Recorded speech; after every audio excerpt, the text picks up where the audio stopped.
द्वादशवें ज्योतिर्लिंग के स्वरूप में नंदीश्वर भगवान ने घुसमेश्वर नाथ का वर्णन किया है। घुसमेश्वरावतारस्तु द्वादशः शंकरस्य हि नाना लीला करो घुस्मान नंददो भक्तवत्सलः। भक्तवत्सल भगवान घुसमेश्वरनाथ क्या करते हैं? बोले नाना लीला करने वाले हैं, विभिन्न प्रकार की लीलाएं करने वाले हैं। नाना लीला करो, विभिन्न प्रकार की लीलाएं करने वाले हैं।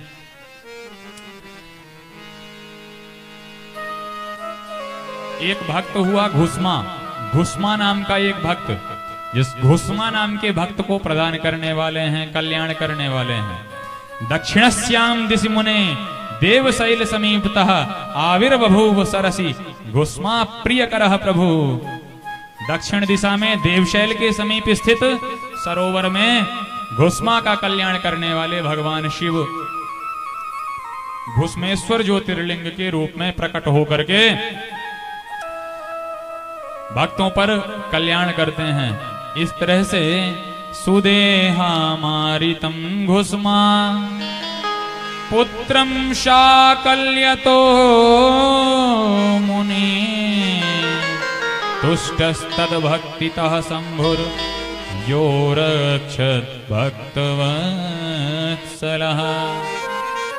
आज हमारा मन इन द्वादश ज्योतिर्लिंगों के वर्णन करने में इसलिए प्रवृत्त हुआ, हमारे मन में यह अभिलाषा हुई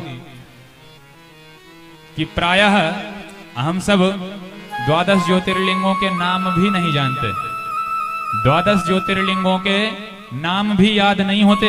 कई कई महापुरुषों को अक्कर 12 ज्योतिर्लिंग लेते हैं, पर उन 12 ज्योतिर्लिंगों को करने का क्या फल है? वो फल का भी ज्ञान होना चाहिए। वो कैसे प्रकट हुए हैं, कहाँ हैं, किस स्थान पर हैं, उस स्थान का भी भान होना चाहिए, ज्ञान होना चाहिए। और ये कथा रिकॉर्डेड चल रही है, ये कथा रिकॉर्डेड लाइव चल रही है, इसका लाइव प्रसारण भी हो रहा है। तो लाइव में देखते हुए हमारे श्रोता भी ध्यान दें, और यहाँ पर बैठे हुए श्रोता भी ध्यान दें कि जब भी आपको ज्योतिर्लिंगों के नाम में थोड़ी सी आशंका हो तो आप लाइव टेलीकास्ट में जाकर के भी इसका श्रवण कर सकते हैं। ये एक एक ज्योतिर्लिंग की अपनी एक एक विशेषता है। ये एक एक ज्योतिर्लिंग अलग अलग वैशिष्ट्य को लिए हुए अलग अलग स्थान पर प्रकट हुए और स्वयं प्रकट हुए स्वयंभू ज्योतिर्लिंग हैं। केवल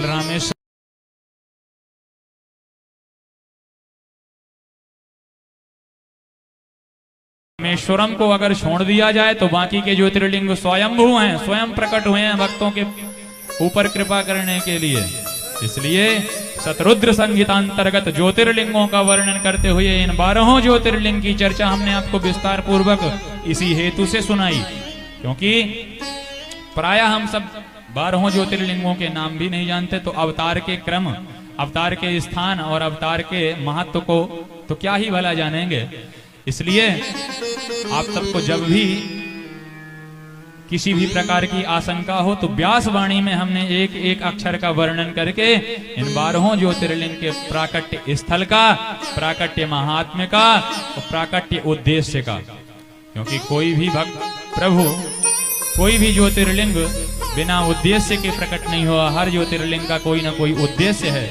तो इस तरह से भगवान इन 12 ज्योतिर्लिंगों के रूप में अवतार धारण करके भक्तों पर कल्याण करते हैं। बोल भक्त वत्सल भगवान की जय।